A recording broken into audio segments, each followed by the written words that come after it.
Hello, everyone. Welcome to Reckless Paradise. I am your host, Marissa, and I'm here with my co-host, Dystro. Say hi. Hello, everyone. I hope everybody has had a good weekend. Happy Sunday. We're beginning another fucking week. Oh my god, I have had a really rough day, so I apologize if the vibes are a little off on my end. But we're gonna try to keep the train going, keep this episode on the road. It's gonna be a good episode. Anyways, Daisha, are you still there? Oh, I lost Daisha. Oh, there he is. Hey, What did you do? nothing. Anyways, I was just about to ask you, how was your weekend, Dystro? My weekend was not that bad actually. Thank you for asking. Well, that's good. I wish mine was better, but you know what? Life goes on. Can't spend every day dreading about shit that's happened. Every day is a new day, and I believe that firmly, and I will stand by that statement till the day I die. That is true. So I apologize again, everyone, if the vibe is a little off on my end. I'm just, yeah. But nonetheless, I hope everybody had a really good weekend. Let's bring in this week on a positive note with a good episode of the Reckless Parent. And tonight we're getting a little bit freshly squeezed, if you know what I mean. Oh yeah. I have been wanting to do this episode for quite some time now. Yes, we are doing Let's Talk Orange Cassidy. Now, if you guys don't know who Orange Cassidy is, he is literally my favorite AEW wrestler of all time at this point. Um, I believe we did an episode where we did our top 10 favorite AEW stars as of right now. So if you guys haven't checked that out, go ahead and check that out. It's somewhere on the channel. I think we did it not too long ago, about a month or two ago, maybe. I don't even keep track of when we do these episodes anymore. We've done so many of them this year. Like this is like episode 62, I believe. Like, oh my god. Yeah, it's crazy and almost like to the date like 10 months ago. So Actually, yeah, you're right. it's almost going on 11 now next month. So We're ooh going boy. strong and we're not letting anything stop us, and that's the best thing about this podcast. We ain't letting anything stop us. Not a single thing. All right, so Orange Cassidy, also known as James Kipperly, that is his real name. He was born May 4th, 1984. May the 4th be with you. Yeah, that's awesome. That's the only way I remember his birthday, too, is just that reference. Right. May the fourth be with you. what a Yes. what a fucking legend. Um, Now, yes, he goes by the name Orange Cassidy right now in All Elite Wrestling. Mm. However, back in the day when he wrestled, I think it was Chikara. what was it like the is that like an indie promotion? Yeah, so it was like an indie promotion that was run by a wrestler who is not active anymore, by the name of Mike Quackenbush. And he had like Eddie Kingston, he had Chuck Taylor, he had Orange Cassidy, but he was known as Fire Ant. And he was part of the Colony stable in the promotion. It had like so many like different people in that promotion. It was like it was like a who's who sort of like of indie wrestlers that we know today in major companies and now and stuff. Now, when he was known as the Fire Ant, he's Hmm. actually a masked wrestler, like a luchador looking kind of thing, which is kind of Yeah. cool. Like I was looking into that, and I'm just like, I never would have expected Orange to have a mask. Hmm. Like I'm so used to seeing him in the fucking denim and the glasses, and Right. oh my god. But also during this time in that promotion, he ended up unmasking himself, and he actually became a member of the Gentlemen's Club faction alongside Drew Gulak, who I believe was in WWE, and Chuck Taylor, who is part of Best Friends. Hmm. Yeah, and he was a trainer of the promotions at the promotions Wrestle Factory School too. Oh wow. Okay. Well, that's kind of cool. Uh, so he wrestled in that in like towards like the indies from like '04 all the way to like 2019 when AEW finally became a big popular thing. Hmm. Which I Yeah. mean, that's a pretty good like career to be honest, because it's like most of it was like going on like the indies, like little promotions and stuff like that. But then most of his career was in Chikara, to believe it or not. Yeah, I'm looking at that right here. Most of his career was in Chikara, but he started wrestling in March of 2004. Um he was under like obviously another indie promotion. Hmm. I think this is like a Pennsylvania based one, Groundbreaking Wrestling GBW. I've never heard of that. Yeah, he wrestled as J.C. Ryder. Oh my freaking god. But yeah, like he was in that from like '04 to '06, and he went through like so many different promotions and stuff like that. And then in '05 he went to Chikara, did some of his work there. And I'm looking at some of the ring names that he went under. He went under Pockets and then Tiff Sanders or Sam first. Tiff Sam first. Pockets. I am not making this up, people. I'm not surprised. Like, I mean, with the gimmick he does now, like putting his hands in his pockets, like I can kind of see how that would A- work. And a little side note here, it's like when he was the fire ant in Jakara and stuff like that, he was billed from the ant hill. Oh my fucking god. I don't know who came up with that, probably him himself. I don't know, but that's fucking funny. Oh my god. Like I just wonder, like, did he come up with the modern day Orange Cassidy gimmick himself? I would say so because it's like he had that for like when he was doing the gentleman's club thing, like he had that during that time. He's had that for 10 years now. He's had it since 2012. Holy crap. I would say, yeah, that's why I would say, yeah. Now the thing is, Orange is only 38. Yeah, he's 38 right Hmm. now. He does not look it. Like when I first No. started watching him in like 2020, because that's when I started watching AEW, Mhm. he looks like he's in his 20s. So I was like kind of like taken aback a little bit. I was like, Like, "What? whoa. Whoa, he looks good for 38." Like, well, 37 at the time. I wait, no, he was 36 when I found him. But Yeah. geez, like holy crap. Now, in 2019, he made his debut for All Elite Wrestling back in May. During their inaugural event known as Double or Nothing, which, yeah, usually happens around May.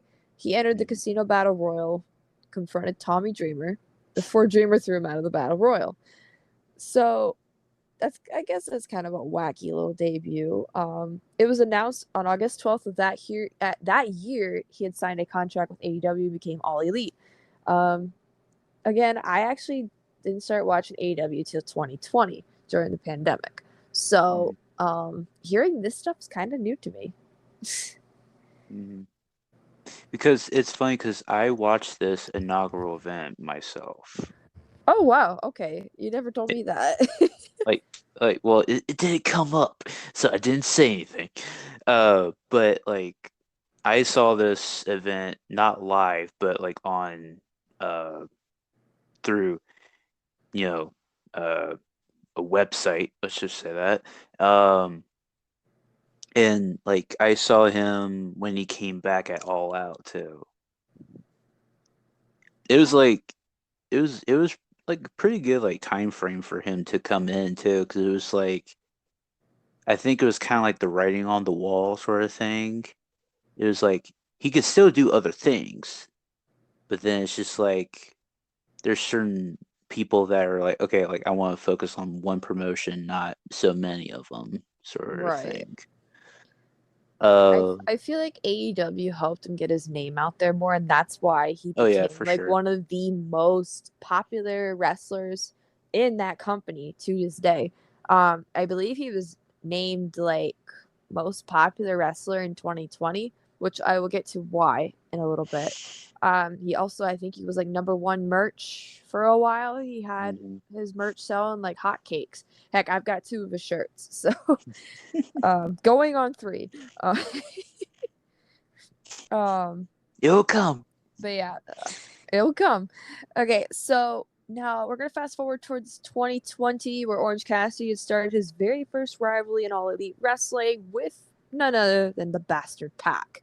Now, if you've been watching AEW lately, you will realize that Orange has had this feud with Pac for 2 years now.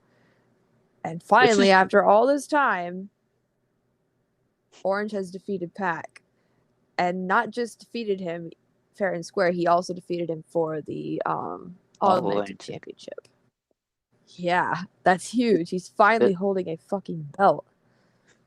it's crazy too, because it's like, I'm reading that first rivalry thing. It says on, like they faced at Revolution. It says Cassidy was defeated by Pac. And but it says Cassidy's performance in the match was praised by critics, which is a good thing That is a good because thing.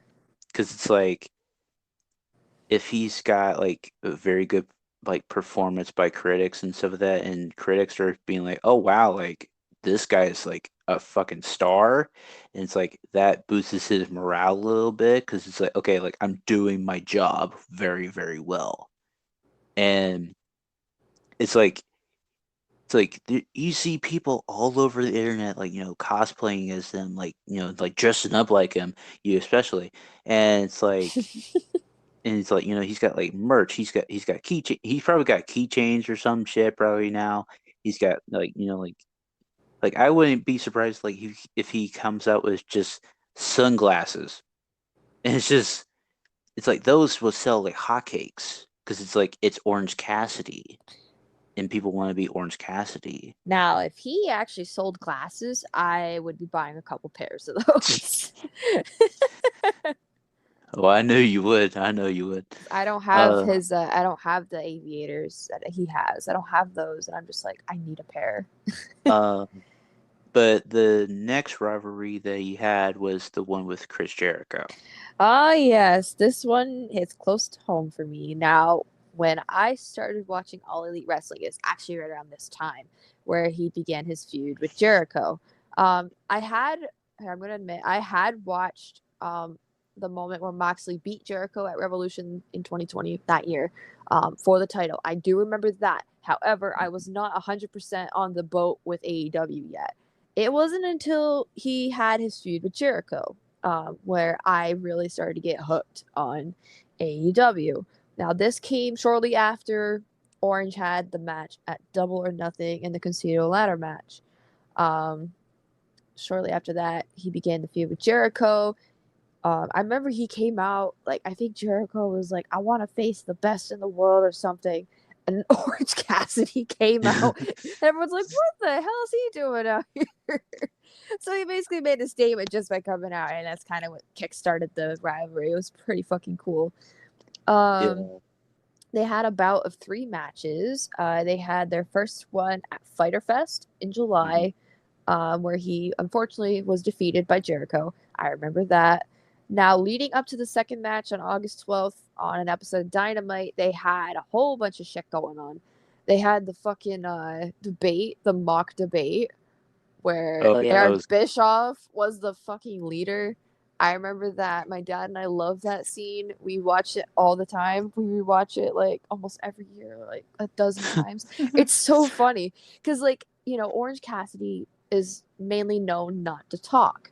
He's just kind of like a laid back, whatever kind of dude. But this was one of the very first times we heard Orange really cut a promo on the mic, and he actually Mhm. was really good. Like it really put his name out there. He's like as like, hey, just because I have a laid back gimmick doesn't mean you can underestimate me. That kind of thing. Mhm. And that's just what's so great about that mock debate, we'll call it. It really put Orange Cassidy on the map as a promo person. Um, it was great because like he ended up talking about global warming and shit. And he's like, something about the rise in sea level and shit like that. And then Jericho just like gives him this He's like, like what the the fuck? fuck. Uh, but the most the match that got me was the Mimosa Mayhem match at All Out and stuff like that. Like Orange Cassidy defeating Jericho. That's That's huge. that was huge because it's like I think it was probably like good at that point. Like Jericho's like, okay, I'm getting older now. You know, like I can take some losses and stuff, but not too many, but keep some star power there. And it's like now with all these like injuries coming out with like, you know, like with Chris Statlander and, uh, oh God, Dante Martin and Dante Martin's brother who just came back not too long ago and he got injured again. And it's like all these top stars and stuff like that and like lower mid card people, it's like they're all getting like injured. So it's like some people have to step up. And it's like Orange Right. Cassidy's like one of those people who stepped up. Yeah. He, Especially during the pandemic, because like this was like right in the hmm midst of the pandemic, when crowds weren't a thing yet. hmm Everybody was at home, social distancing, all that crap. Yeah, the Mimosa Mayhem match, that's like one of my most favorite matches of all time with Orange Cassidy.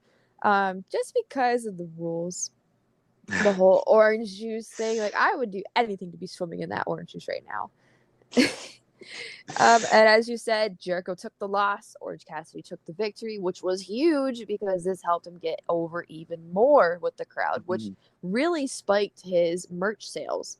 Hence hmm why he was considered most popular wrestler of the year for Pro Wrestling Illustrated in 2020.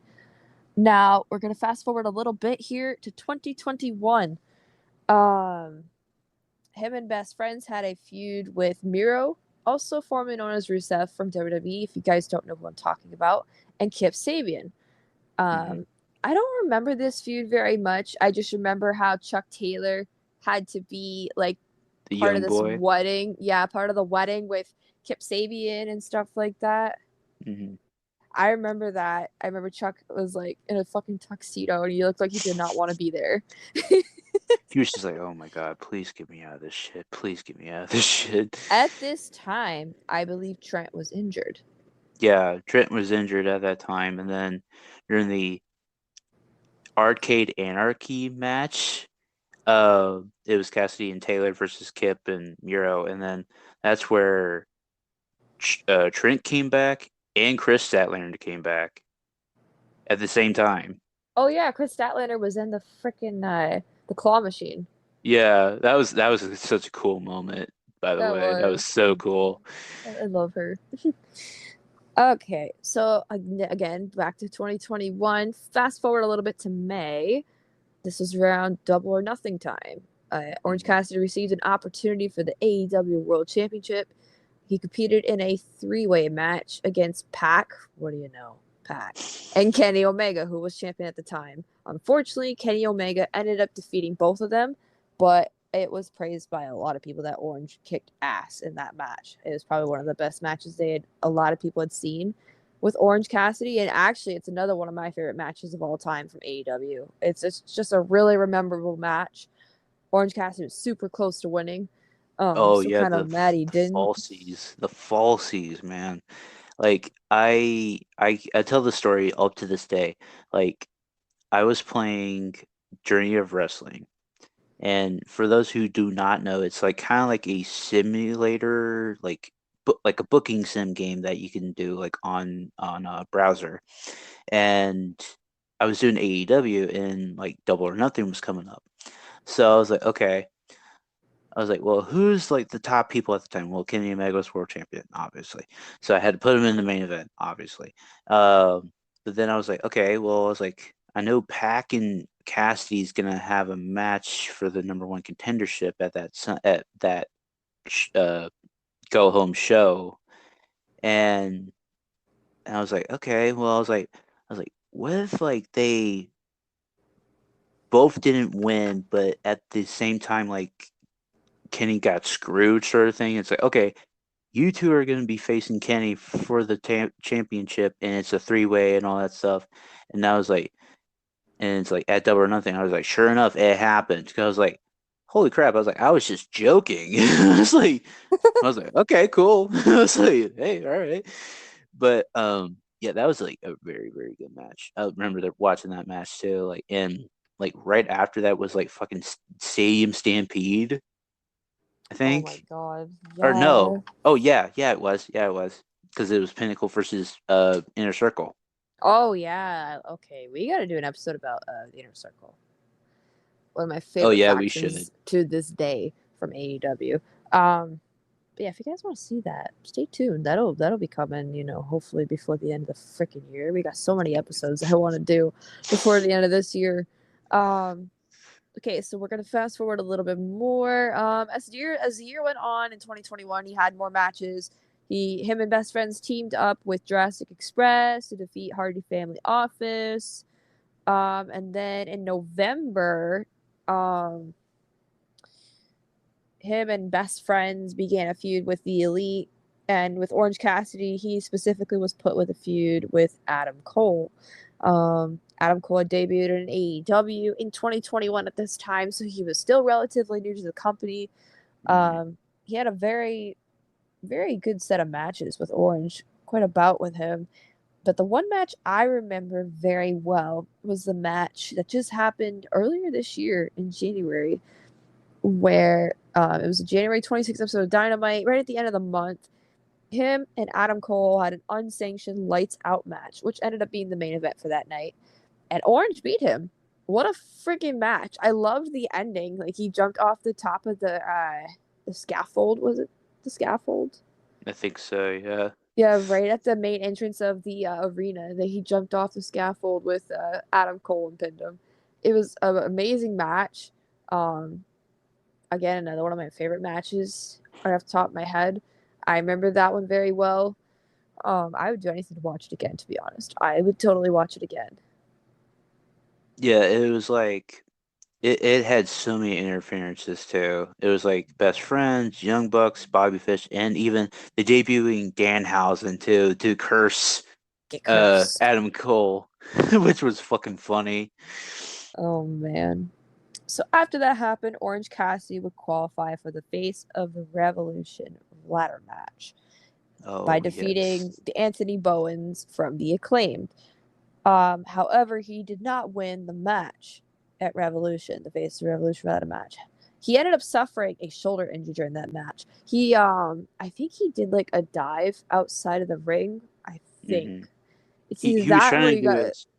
He was trying to do a dive. Yeah, I believe. and he landed wrong on his shoulder, Mm. and that cut him out of action for a while. And it sucks. It was right at the beginning of the year. So he was out of action for months, which sucked. However, on the June 15th episode of Dynamite of this year, Orange Cassidy returned from injury. I literally was like on Twitter praying every day that Orange was coming back. And one day I tweeted, I hope Orange comes back. And he came back that night, and I'm just like, my prayers have been heard. My prayers have been answered. Praise the Lord. Um, I literally was Hallelujah. like so sad. Like, I didn't even want to watch Dynamite for a while because like Orange was not going to be on there, and I was just hoping he would like come out, do something. Like, I didn't even care if he was just at ringside. I just wanted him to be on the show, but he wasn't. But during this Right. time, Wardlow was kind of gaining the spotlight. So like, okay, I had a reason to watch. So we also need to do an episode about Wardlow. Just saying. Um, so he came back from injury on the June 15th episode of Dynamite, where he interrupted the United Pirates' assault on FTR and Roppongi Vice, who consisted of Trent Beretta and Rocky Romero. Hmm. This was around the time as well, I believe, where Yuta was separating from them, Hmm. from Best Friends. Orange Cassidy confronted leader Will Ospreay, who is well known in New Japan Pro Wrestling. Soon after, a match was set between him and Ospreay at the Forbidden Door pay-per-view, which happened this year towards the end of June. However, Will Ospreay defeated Orange Cassidy, which was kind of shitty, but life goes on. So I after mean, that, like, it kind of like went downhill from there because like Orange just kept getting shoved up and down the ladder. It was like, okay, we're gonna give him a TNT title shot against Wardlow. Oh, he loses. No, we're gonna give him a title shot for the trios titles. Oh no, they lose. Like, it sucked. Like, Orange Cassidy fans were going through hell this year, in my opinion, and I'm just saying this from the standpoint of an Orange Cassidy fan, and I'm a diehard Orange Cassidy fan, if y'all even know. well, We I went know. through hell this year with Orange, like, finally gaining momentum and shit, and he finally did. Just recently, October 12th, which was about a week or two ago, Orange Cassidy defeated longtime rival Pac for the AEW All Atlantic Championship, making this his first title in All Elite Wrestling. It's fucking great because when he comes out with the belt, he comes out with a freaking backpack because he's too lazy to carry it. It's crazy because it's like the uh the Forbidden Door match that he had with Will Ospreay. That was like one of the best matches of the night on that card. It was, and I've heard a lot of critics talking about that match, and they said nothing but good stuff about it. And I'm just like, good, another banger of a match. Orange, y'all can stop hating on him and shit now, like fucking Jim Cornette and shit. Yeah, like Jim Cornette he could just die cranky. I don't give a shit. I really don't give a shit. I hate that bastard. I think a lot of people do at this point. It's like Oh another well, like yeah. Bully Ray kind of thing. Like fuck Bully Ray. Well, it's like Vince Russo back in the day. He did not like Jim Cornette. He still doesn't like him. Um, so that's pretty much everything about Orange up to modern day. Now, like obviously Orange Cassidy's career is far from over. We might have to do an updated video of this in the future, maybe years and years down the road. I'm not sure yet. We don't know what's left for Orange Cassidy. We don't know what's in store. He's still young. He's still got a whole fucking like another 20, 30 years ahead of him for his career. Think about it. He's in good shape. Yeah, that's true. Now, with his gimmick, obviously it's that lazy, laid back gimmick, like not the one to cut promos, even though he has been cutting promos lately, which is awesome. Um, just has that gimmick. But the thing is, you can't underestimate this guy. This guy can fucking wrestle in the ring. He can do fucking unimaginable things with his hands in Like, his pockets. yeah, I was about to say he has his hand in his pocket and he could just do like A a fucking freaking arm flip drag. He or an could just arm do an drag. arm drag with like his hands in his pockets and he just kips up like fucking nothing. I'm like, Like a oh Shawn my god. Michaels kind of thing. Yeah, I'm like, the fuck, you fucking wizard? You know? And like he'll like slingshot himself off the ropes and do like a dive outside the ring with his hands in his pockets, and he'll literally stand up with his hands in his pockets, and it's just like, what the fuck? And it's like he can do suicide dives with his hands in his pockets and with his hands out of his pockets. So it's like it's like a freaking like a magic trick sort of thing. It's like he is a bag of tricks. Let's be honest. So I'm looking here. He has held a few other titles in Mm. other promotions, like in Chikara. Is that how you say it? Chikara, yep. He held the King of Trios. He held the World Grand Prix or something like Grand that. Prix, Grand Prix. Young Lions Cup 6, and there's one in Spanish that I do not know how to pronounce. I think that is the tag titles. Okay. And then there's a couple other Oh yeah, promotions. yeah, that is the tag titles. Yes. There's a couple other promotions as well. I'm going to get into just briefly. The DDT Pro Wrestling promotion, he held Iron Man Heavy Metalweight Championship. Mm. And then With Groundbreaking Wrestling, which we just talked about, that was that Pennsylvania-based wrestling promotion. He held the tag team championship in that promotion twice with Danny Rage. Forza, Forza, did I say for Forza? Forza Lucha. Damn, I thought of the game for a minute. Forza Nope. Lucha Cup 2014. He also held the Forza Lucha Cup championship. Which I think that's like their world title, I guess. I think. And then, as I'd mentioned previously, with Pro Wrestling Illustrated, he was the most popular wrestler of the year in 2020. Pretty much in props to Jericho at that point. Mm. He was also ranked number 21 in the top 500 singles wrestlers in Pro Wrestling Illustrated 500 last year in 2021. Wow, okay, that's pretty cool. Yeah, because it's like if you're having good matches with good people, it's like you're gonna be moving up and stuff. Yeah. So Now, here's a question to end this little subject here. When you think of Orange Cassidy, what is one match that you think of right off the top of your head? Mimosa Mayhem match. Oh, hell yeah. Now, since that's yours, I kind of got to go with my second choice. My second choice, oh, jeez. Hmm. Oh, I'm kind of at a tie for my second choice. I think of the Orange Cassidy versus Jack Evans match in Rochester from Oh, last the hair last versus hair. October. Yeah, all I can still see Orange sweeping the fucking hair with the broom. With the fucking punch broom. That's crazy. That's all I can see. That match, and then the one from Double or Nothing 2021, the triple threat match with Pac, Kenny Omega, and Orange Cassidy himself. Right. That match Uh, was a banger. oh yeah, that is a bona fide banger. I wanted to get into like his wrestling style just like a little bit, like his persona just a little bit. Yeah, we can get So into that. it says like having wrestled over a decade and taken his current ring name around 2007, Orange Cassidy gimmick is based upon a single scene in a movie called Wet Hot American Summer, which it has Paul Rudd in it, and that's his character from that movie. That's what he based it on. So it's Oh, kind of like laid back, like like you said. His interest music is Jane from Jefferson Starship. Um, but he's also been compared to the unnamed character portrayed by Ryan Gosling in Drive, which I mean I can see that because they look similar.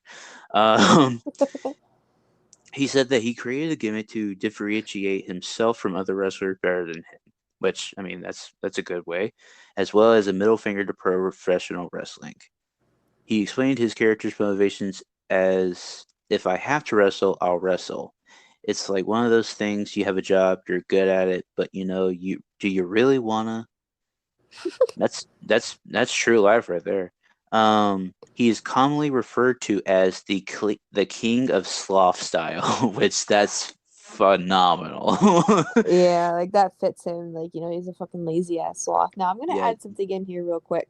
Um, before he used Jane, before he switched over to Jane in AEW just recently this year, his old theme song was "Where Is My Mind" by the Pixies. Now, unpopular opinion, I always found that theme song fit him more than Jane. It just has that lazy style to it. Like you want to walk so fucking slow out to the ring. Like it Right. just has that vibe, like you're on a freaking acid trip. I'm tripping fireballs, man. I was tripping orange juice, man. I'm tripping orange juice, man. Um, but it says like one of his signature moves is very light taps to the opponent's shins, also dubbed as the slow motion kick or the kicks of doom. The kicks him too. He's also known for his promos, such as winning a debate with Chris Jericho by discussing his near savant knowledge of climate change instead of wrestling. Yeah, there you go. Oh god, But I it's love like, that freaking segment so much. Like if y'all want to see that, basically just look up AEW debate Jericho versus Cassidy. Look that up. It is so fucking funny. I love it. Just the reaction of Jericho's face when Orange starts talking about climate change and global warming. mhm. He's just like, "What the fuck? Where did he get this knowledge from?" Oh my god, I love it so much. it Here's a little interesting, little extra little thing.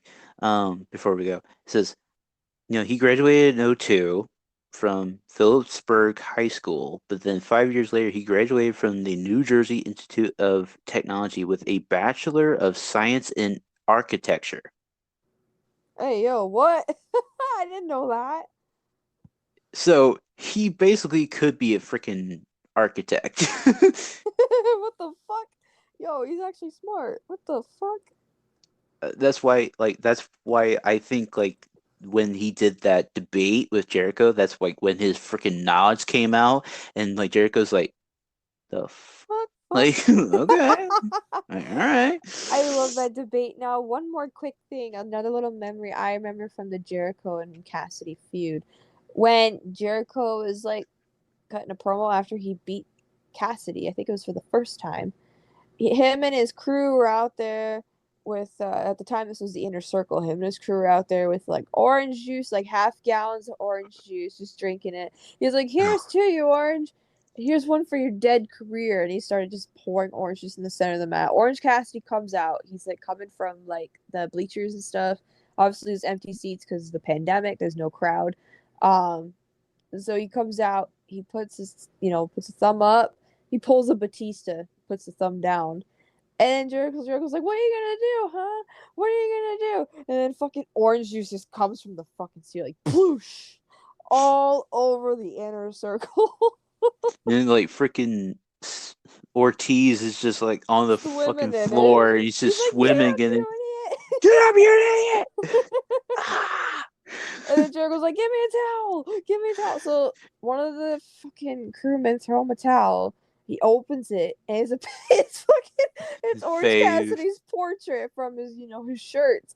And the Hager's like, no, no, no, don't use that. So Jericho looks at it, he's like, Cassidy! Cassidy! He's just fucking throwing a fit in the middle of the ring. Ortiz is still swimming in the fucking orange juice. It's like Ortiz, man. He's like he's a overseller. I fucking he love him. he oversells like hell. Like if like okay, like if he got shot or something like that, he would probably be like, oh it's just dying. And like go down. Oh my god. I love that segment though. That's another segment I love from the Jericho and Cassidy feud. And then like moments later, Jericho goes on commentary for the rest of the night with JR and all them. At the end of the Dynamite episode, JR is like, you stink! Cause like orange juice is on Jericho's like $6,000 jacket and that's all JR could smell. He's like, you stink. You stink, son. It's like right at the fucking end of the episode too. Like just before they went off air. I caught my eye and I was like, wait, I gotta hear that again. So I rewinded it and he's like, you stink. I'm like, oh my god. So then He the just following week, as weeks go by, Jericho just starts complaining about his $6,000 jacket that got ruined with orange juice, and he's saying it's turning more orange by the minute. It's just like, oh my god. it's a good thing that Orange Cassidy got the rub from Jericho, because it's like if he didn't, like I don't know if like he would have been the big star that we know today. Oh, for sure, for fucking sure. Now, like if we put him with Moxley, that could also, potentially spell good news for Orange too. That would also put Orange's name kind of on the map.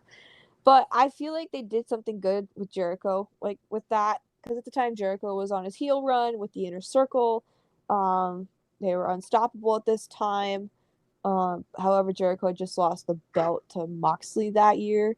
So I guess they kind of needed to put him somewhere, which honestly, it was a good feud, even though a lot of people kind of criticized that feud for whatever reason.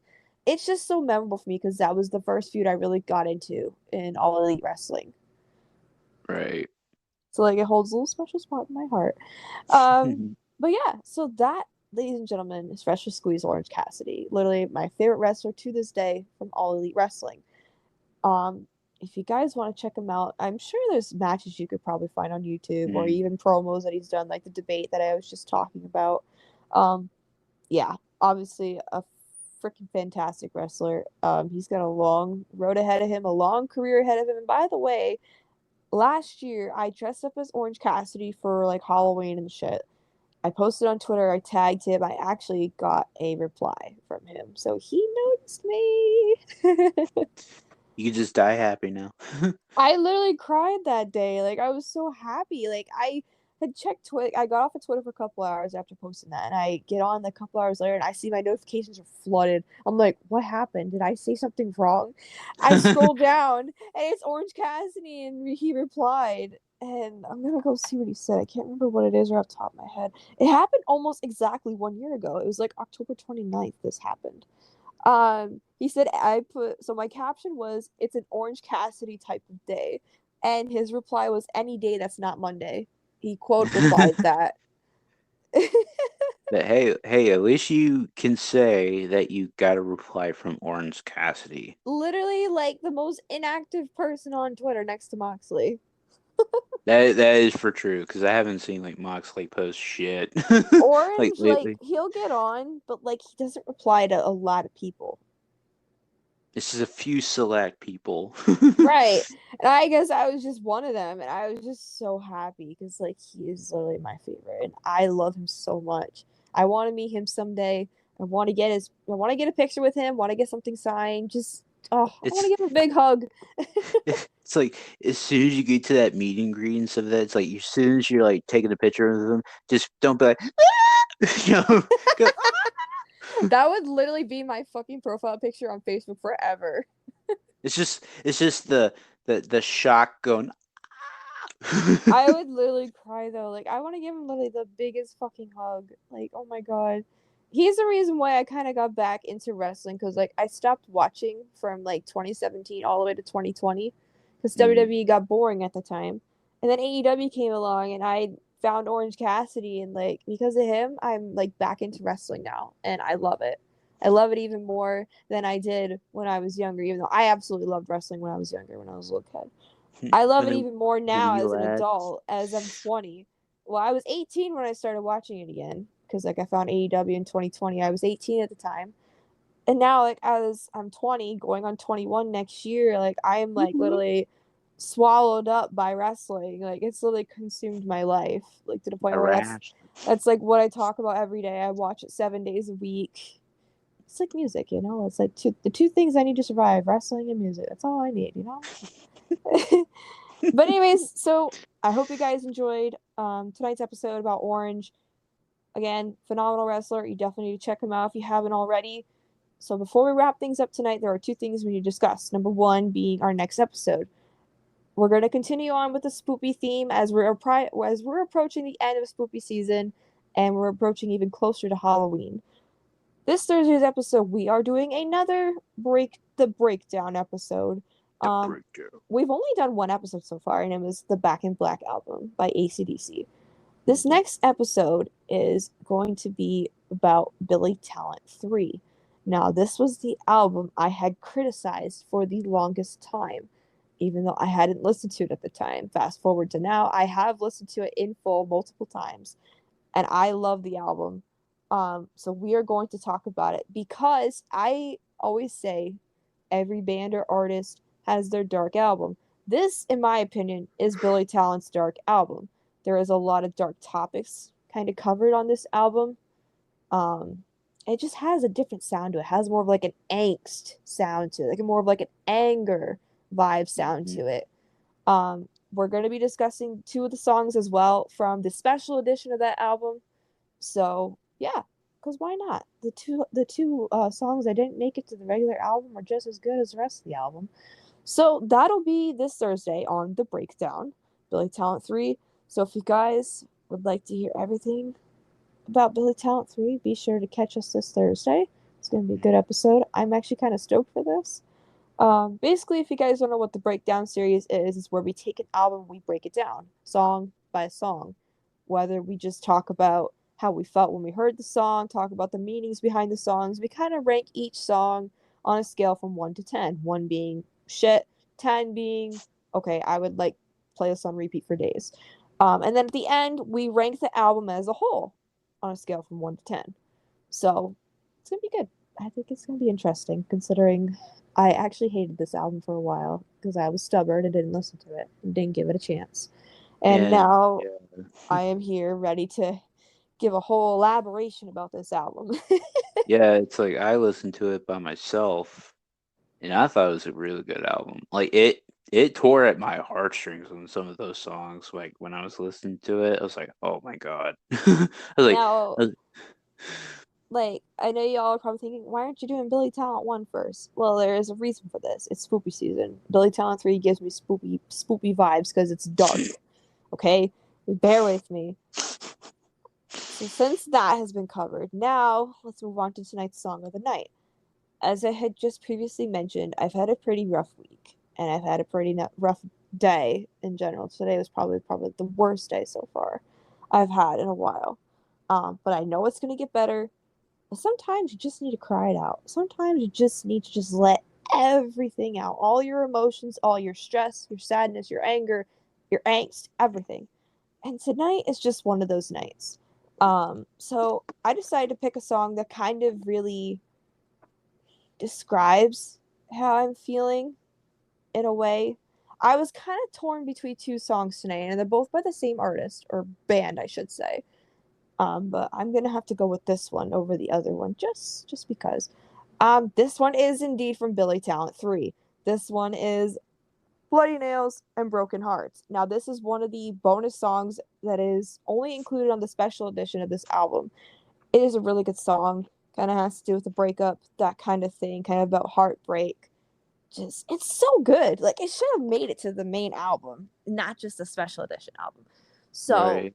if you guys want to hear tonight's song of the night, Bloody Nails and Broken Hearts by Billy Talent, be sure to click on the top right hand of the corner when the link pops up. Should be closer towards the end of the video when it pops up if you guys want to hear it. So, if you guys stuck around to the very end, we greatly appreciate your support as usual.